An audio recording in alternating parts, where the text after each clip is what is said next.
Hola, soy la Basmati, de nuevo con vosotros. Hoy voy a hablar de James Stirling, que es el Pritzker 1981. Estos temblores son mis gatos que ya están haciendo de la suya. Mirad, yo ya he hablado de James Stirling, he hablado de sus piezas a lo mejor hace un año y de forma muy pormenorizada. Y entonces hoy, como realmente estoy siguiendo como la huella de los Pritzker, solo me quedan dos más, que Philip Johnson y Barragán. De Philip Johnson, por ahí veis al gañán. De Philip Johnson creo que nunca he hablado, de Barragán sí, pero lo que haré será como ahora, enfocarlo desde una perspectiva mucho más general. ¿Seréis tan amables de estar quietos? Cuando me pongo a hablar aquí, no sé, se amotinan.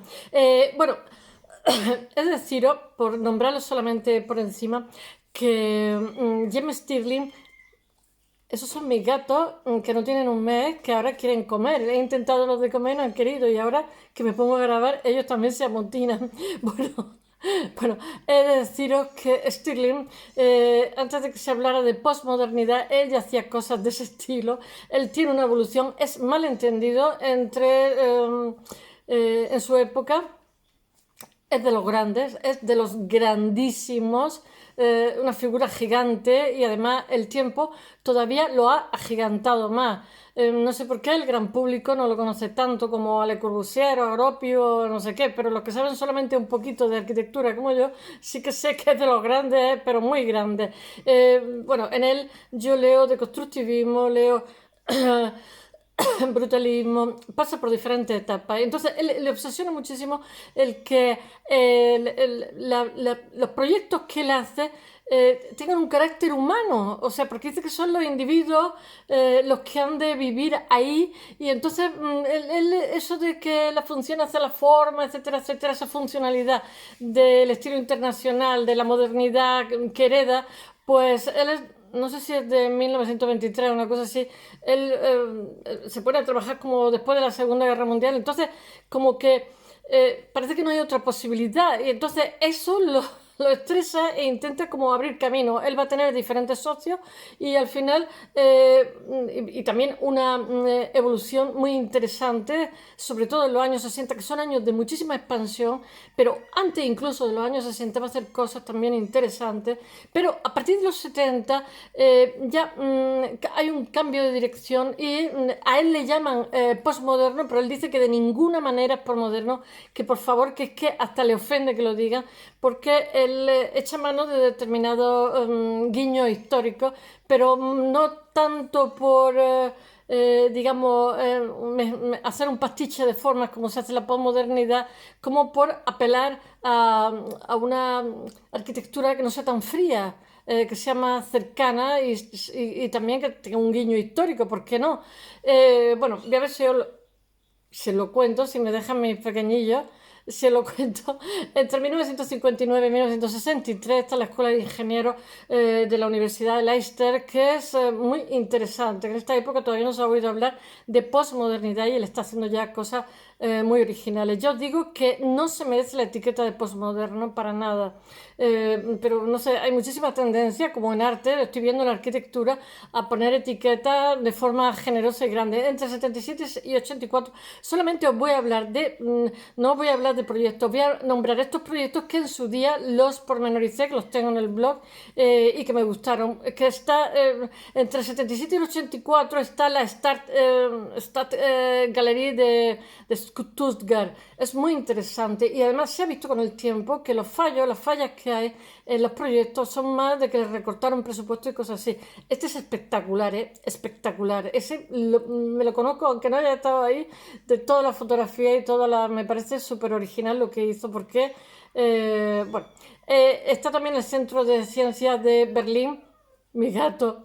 Y en 1985 la ampliación de la Tate Modern Gallery. Destaco esos cuatro proyectos, pero en realidad hay otros que son también muy interesantes, como por ejemplo la Facultad de Historia de Cambridge, en fin, hay montones de proyectos porque esta gente... madre mía, se me ha olvidado ponerme esto.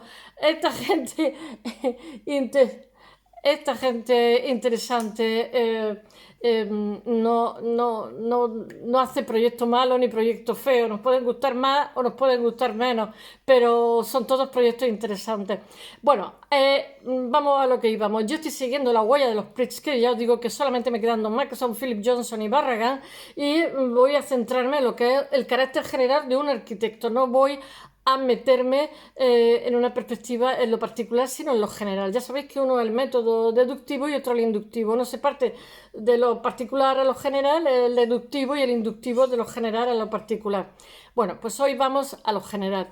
En 1981, Stirling es el tercer Pritzker, para que veáis hasta qué punto ya en su época. Bueno, es decir una cosa, muere de forma repentina a los 66 años, estaba muy, muy grueso, era un hombre inteligentísimo, pero hacía una vida muy sedentaria y eso le pasó factura.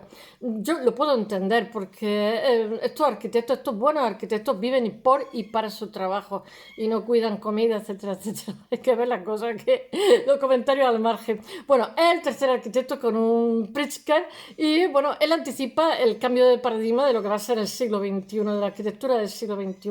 Y para mí, de alguna forma, él hace cosas que antes que Robert Venturi haga la casa de su madre, pues él ya está haciendo cosas. Por eso el tiempo lo que ha hecho ha sido agrandar su imagen, su figura de arquitecto y de ser humano también. Sus proyectos son siempre polémicos, lo ningunean muchísimo en Inglaterra, lo ningunean a tope.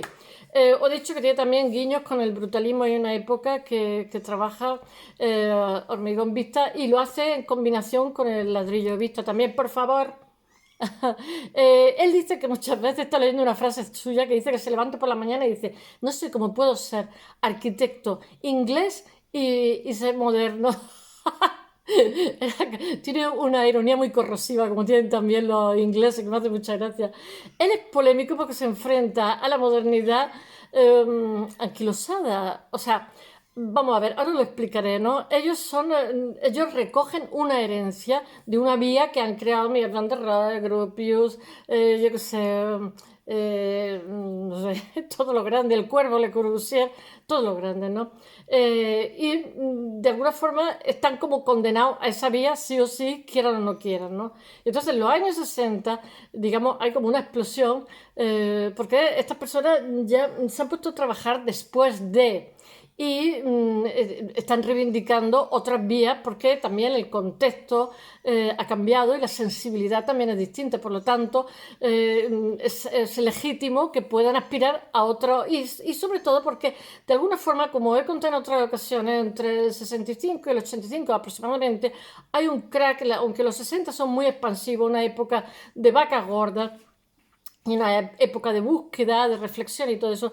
A finales de los 60 hasta los 85 aproximadamente, la arquitectura del siglo XX se está buscando porque ya sabéis que lo he comentado otras veces, hay las ciudades, ¿cómo diría yo? Se han convertido en monstruos donde los promotores son personas que lejos de, digamos, de crear armonía en las ciudades, han llevado a un total desastre, de una desigualdad grandísima, etcétera. Y entonces pues se está buscando una vía, digamos, más óptima, donde lejos de generar una grandísima desigualdad en las macrociudades, pues pueda ser algo más equitativo, que los ciudadanos que nazcan allí puedan tener posibilidad de futuro, vamos, por decirlo de alguna forma.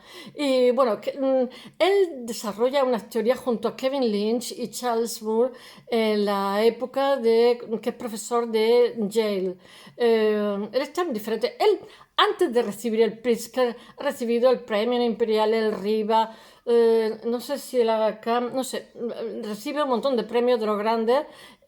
O sea, quiero deciros que está muy, muy reconocido, aunque la crítica le pega unos hachazos tremendos. Él inicia la reconsideración de los valores desatendidos por la modernidad, de relevancia histórica. Tener en cuenta que los arquitectos están embarcados porque también están buscando su profesión, porque de alguna manera el promotor llega un momento en que no les deja hacer nada prácticamente. O sea, el promotor decide cómo va a ser ese edificio y casi entre las restricciones que hay, digamos, de leyes, de escaleras de incendio, de no sé qué, no sé cuánto, y lo que decide el promotor, el arquitecto casi que se dedica a firmar y punto. promociones horrorosas. Pero tampoco pueden hacer otra cosa. En fin, y hay ahí una lucha entre, digamos, lo que son los intereses mostrencos de los promotores y lo que son los intereses éticos o morales, o llamarlo como queráis. Bueno, que él busca de alguna forma la modernidad muy fría y entonces él está buscando la expresividad emocional de la arquitectura y entonces, bueno, voy a contar su vida porque si no me voy a poner aquí a hacer disquisiciones y no quiero que sea, esto solamente quiero que sea un perfil superficial, o sea, cuarto de hora, 20 minutos tampoco dan para más. Venga, con que lleguéis a una idea general es suficiente. En el otro blog hablé de sus proyectos, en el otro día, y quien quiera saber de sus proyectos, pues cogí 4 o 5 proyectos interesantes. Y ahora lo que me estoy acercando es un poco a su pensamiento, por decirlo de alguna forma, a lo que es su trayectoria dentro de lo que es su pensamiento. Bueno, vamos a empezar por el principio. Él nace en Escocia. Los escoceses ya sabéis que son muy diferentes, tienen una tradición totalmente distinta al sur. Los escoceses han sido siempre católicos y el sur ha sido siempre anglicano. Y entonces van a tener toda la historia de Inglaterra, van a tener UK, van a tener unas luchas tremendas entre el norte y el sur, y sobre todo porque el norte tiene también un talante muy diferente. El norte tiene un talante muchísimo más cálido, por decirlo de alguna forma. Y bueno, son también más conservadores a ciertos niveles, porque tienen unas tradiciones, ya sabéis que su lengua en el norte pues tienen una jerga que algunas veces cuesta, a los que somos de fuera, cuesta trabajo entenderlo. Yo estuve en las Highlands y he de deciros 15 días, en pleno mes de agosto hacía un frío, me tocó comprarme ropa y he de deciros que son maravillosas, pero hacía más frío que en invierno en mi tierra, o sea... Claro que yo estoy a 3 horas de África. Estáis oyendo a mis gatos, me están diciendo, dame de comer. Ahora, chicos, ahora he intentado darles de comer antes de hacer esta grabación. Bueno, en 1926 nace en Glasgow, que es una zona industrial. Yo creo que me he venido a menos con el tiempo. Ellos eran el puerto del algodón. Y bueno, estudia arquitectura en la Universidad de Liverpool e inicia la profesión en despachos de Lyons, Israel y Ellis. Él va a pasar por diferentes sitios hasta alcanzar, por decirlo de alguna forma, que tiene un socio sobre los 70, cosas así, que le permite muchísima más independencia estética, por decirlo de alguna forma, ¿no? Bueno, en 1956 se une a James Goodwin y con él creo que hace la Escuela de Ingeniería o de Arquitectura de Leicester, creo. Y con él trabaja desde el 56 hasta el 63. Tengo que mirar de vez en cuando la fecha porque aquí hay una cantidad de números que para qué. Y desde entonces hasta su prematura muerte, en el 92, él comparte estudio con Michael Wildford. Bueno, pertenece... Este Michael Wildford le permite más independencia. Él va buscando su hueco como cualquier profesional para, digamos, desarrollar su discurso y vaya que lo encuentra, porque cada vez va haciendo proyectos muchísimo más personales, muchísimo más interesantes que en ocasiones, pues, por ejemplo, en Cambridge dice que se caen las losas o que saltan los cristales, pero esas críticas que se hacen es porque le pegaron un recortón de presupuesto, no porque el proyecto sea malo, y bueno, no hay pescado gordo que no pese, que es un refrán que dicen en mi tierra. Ay, ¿qué es allí? Bueno, él pertenece, siempre se me olvida dónde está la cámara, él pertenece a una generación de arquitectos que se incorporan a la profesión cuando la estela de los grandes pues ya se ha difuminado un poco. Y de los grandes genios, como he dicho antes, como Le Corbusier, Mies van der Rohe, yo que sé, Neutra, Frank Lloyd Wright, en fin, dejan sus huellas y el movimiento moderno se consolida como la única vía posible, como la única alternativa arquitectónica, y eso también los, ¿cómo se dice?, acogota o agobia o como sea, porque ellos están buscando también su propia vía, o sea, estamos hablando de sociedades industriales del primer mundo que están buscando una forma diferente de construir, de hacer cosas y que no sea siempre más de lo mismo. Y bueno, una gran parte de las vías ya se ha consolidado y se han producido los grandes debates teóricos, porque ¿os acordáis que estuve hablando sobre los congresos del CIAN de Le Corbusier?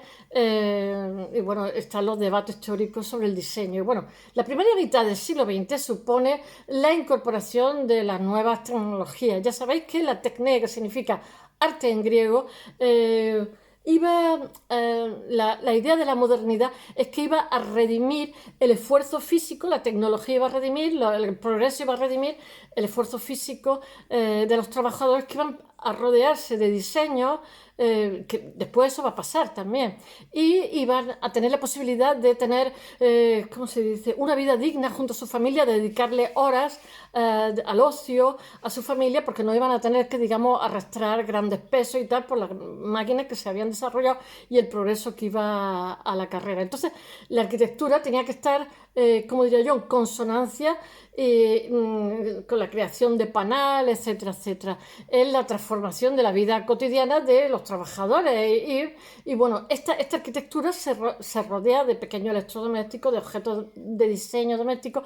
El diseño nace con ese objetivo, el Bauhaus, con el objetivo de hacer una vida más fácil, más agradable, qué calor, y posible a todos los trabajadores y a todas las personas. Y después se ha convertido en todo lo contrario, o sea, tenía un objetivo social y sin embargo ahora mismo el diseño lo que hace es poner en alza a quien lo lleva, es un objeto caro que lo pueden llevar muy pocas personas. Digo, se ha convertido en lo contrario. Bueno, realmente todo esto ocurre hasta la definición de un nuevo concepto de ciudad, ya sabéis, los congresos CIAN que organiza Le Corbusier, que se dejan de organizar a finales de los 50 porque Corbusier ya es muy mayor y por montones de motivos, y ya sabéis que va a surgir, y si no lo sabéis lo digo yo, van a surgir pues determinados movimientos como por ejemplo una vanguardia japonesa de los metabolistas. Después va a surgir también en Inglaterra los Archigram, que son muy muy interesantes, que también he hablado de ellos. Bueno, Stirling y su generación realmente llegan a la práctica de la profesión cuando toda esta olla está bullendo con diferentes composiciones de, digamos, en arquitectos, de sensibilidad en todo el mundo, de gente que quiere hacer cosas diferentes y que están mirando al futuro esperanzado y que quieren un poco desasirse de la carga del pasado que les está condicionando a la hora de poder hacer cosas nuevas. Todos están buscando una nueva vía. Y bueno, y ellos están ya también, digamos, han escapado a la Segunda Guerra Mundial, a la huella que ha dejado, las llagas que ha dejado la Segunda Guerra Mundial. Él pilla en su época profesional, que básicamente son finales de los 50 y primeros 60, una época de expansión, porque ya se ha desvanecido la Segunda Guerra Mundial y da paso a una expansión económica muy interesante en los 60 y un tiempo optimista, ya voy, y un tiempo optimista de bonanza económica, y por fin los modelos teóricos pueden ser, como si dijéramos, puestos en práctica. Aunque Archigran nunca se lleva a hacer, el metabolismo nunca se lleva a tal, pues sin embargo todas las ideas que surgen del plan Voisin, de Le Corbusier, del metabolismo, del Archigran, todos acaban cogiendo cosas, y bueno, y nuestro arquitecto pues tiene mucho guiño también con el deconstructivismo, en fin, con el constructivismo ruso de los años 20, en fin. Son, él también acepta de su herencia, digamos, de la tradición, la introducción de las tecnologías, pero él lo que hace es una mixtura, una mezcla entre lo que son, digamos, las nuevas tecnologías aplicadas a los proyectos, pero a su vez no quiere rechazar lo que es la tradición. El hombre está conquistando el espacio. Estamos en los 60, en plena época de cuando se llega a la Luna, que me parece que es en el 68 por ahí, y yo qué sé, están las imágenes 2001, la Odisea del espacio de Kubrick, y tenemos la idea de las imágenes del futuro que están ahí, bueno, del futurismo de San Elías, del italiano que también estuve hablando, que se están haciendo posibles, y la tentación de diseñar artefactos para vivir en lugar de casa genera la aparición de grupos como os he contado, tan importantes como los Archigran ingleses, los Archigran británicos, que eran como si fueran garrapatas metálicas que iban andando por todos sitios, por el mar, por el desierto, eran ciudades ciudades autosuficientes, y entonces cuando llegaban a un sitio que les gustaba se paraban y tiene un punto ácrata o hippie. Allí se quedaban una temporada y después las garrapatas seguían dando y seguía buscándose la vida. Bueno,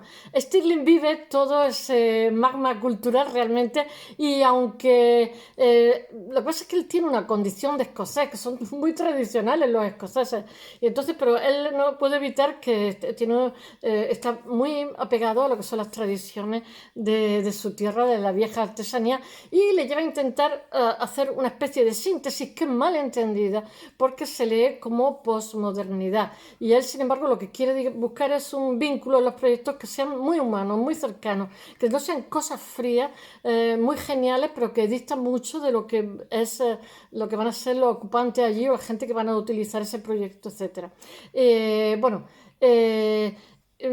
bueno, y introduce, utilizando, digamos, la tradición, también introduce las nuevas tecnologías. Por eso su figura se ha agrandado muchísimo, porque os estoy hablando de una persona que está trabajando a finales de los 50 y principios de los 60, y todo esto de respeto al entorno, mirar al futuro, introducción de tecnología, lo está haciendo en una época que es totalmente atípica. Sus proyectos siempre tienen una especie de tensión entre lo que es la mirada al futuro, la tecnología, y lo que es la tradición. Por lo tanto, en su época, como es muy adelantada su época, es difícil de comprender, y por eso su imagen, al paso del tiempo, se ha hecho muchísimo, se ha gigantado en vez de disminuir. O sea, el tiempo lo ha bendecido. Bueno, y entonces se dice que hay un acercamiento al posmodernismo. Yo tengo mis dudas, porque él trabaja mucho ¿cómo diría yo?, en bicolor, y que tiene también un guiño a Italia, etcétera, pero él lo dice y lo recalca muchas veces, que es que el clasicismo le encanta, y que porque todo eso, si se hacía en la época de principios del siglo XX, era como un guiño al historicismo, y esto dice que no, que porque tiene que ser un guiño al historicismo, que utilicemos las nuevas tecnologías, utilicemos todos los avances y mucho más, pero utilicemos también la belleza del pasado, y entonces todo eso se lee como posmodernidad. Bueno, vale, a lo mejor es la sensibilidad de la época. Cuando en los 80 los arquitectos tienen la sensibilidad de esa vuelta a los espacios urbanos, de escala humana, y a las imágenes, que él es totalmente adelantado a las imágenes yo qué sé, vinculadas con los nuevos estilos. Pero en los 60 prima todavía el buen oficio, con nuevas ideas. Todavía, digamos, no se han desparramado aquí el personal. Es también el momento de eclosión de las New Town inglesas. Ya sabéis, Inglaterra, por ejemplo, tiene una época en que todas son Oxford, Cambridge, y el resto son una universidad de horrorosa. Entonces están creando universidades públicas buenas para que no haya ese desnivel entre lo que es la clase económica poderosa y lo que es la gente de pie, que tenga igualdad de oportunidades, etc. Bueno, y estas New Town inglesas, realmente británicas, son las nuevas ciudades que se construyen en las periferias y que están dotadas de cines, de centros comerciales, de una serie de... Y entonces lo que están intentando con esta nueva forma de hacer ciudades con la New Town es hacer una especie de modelo de suburbio que no sea caótico y desestructurado, que es lo que hasta entonces hay en las ciudades, y de alguna forma con lo que los arquitectos están luchando, porque es digamos, una bicoca económica para los promotores que digamos, cogen constructores, etcétera, y que provoca unos desastres en las ciudades horrorosos. Y bueno, estas New Town son una alternativa, y realmente para el arquitecto también es una posibilidad de hacer otro tipo de proyectos, de hacer otro tipo de ciudad, e incorporar el concepto de los nuevos centros urbanos, que son el origen de los actuales macrocentros comerciales, que incorpora, porque ya sabéis que muchas veces los centros comerciales, como se hacían también en el Corte Inglés, etcétera, etcétera, me están ahora haciendo anuncios de estafa económica. lo que hacían es que compraban las tierras de alrededor porque es realmente donde tienen los beneficios, como van a ser centros que van a polarizar, bueno, pues aquí ocurre algo parecido. Y estas ciudades de los suburbios van a ser lugares agradables para vivir, relajantes con cines, espacios deportivos. Y entonces Stirling está construyendo, se encuentra con grandes encargos residenciales en las Newtown, pero también con proyectos de la renovación de las viejas universidades, como he dicho, de Cambridge, etcétera. O sea, pero él a la Universidad de Cambridge, que hace la Facultad de Historia y tal, y la de Leicester, etcétera, digamos, le mete tralla con las nuevas tecnologías, con proyectos muy interesantes. Y bueno, todo esto lo que hace es consolidar un arquitecto que ha crecido con el tiempo, como he dicho, y un arquitecto que se ha hecho grande porque su nuevo modo de ver la arquitectura va a abrir también, va a generar una vía por la que otros van a construir y el tiempo lo ha puesto en su sitio, ¿eh? Finalmente conecta muy bien con los promotores de instalaciones industriales y edificios de alta tecnología y desarrolla su profesión en un momento en que hay que dotar de movimiento moderno el nuevo soporte tecnológico e industrial del momento de la expansión y bueno, económica, lo que lleva aparejado un formalismo brutalista. Ya sabéis, ya he hablado en otras ocasiones del brutalismo.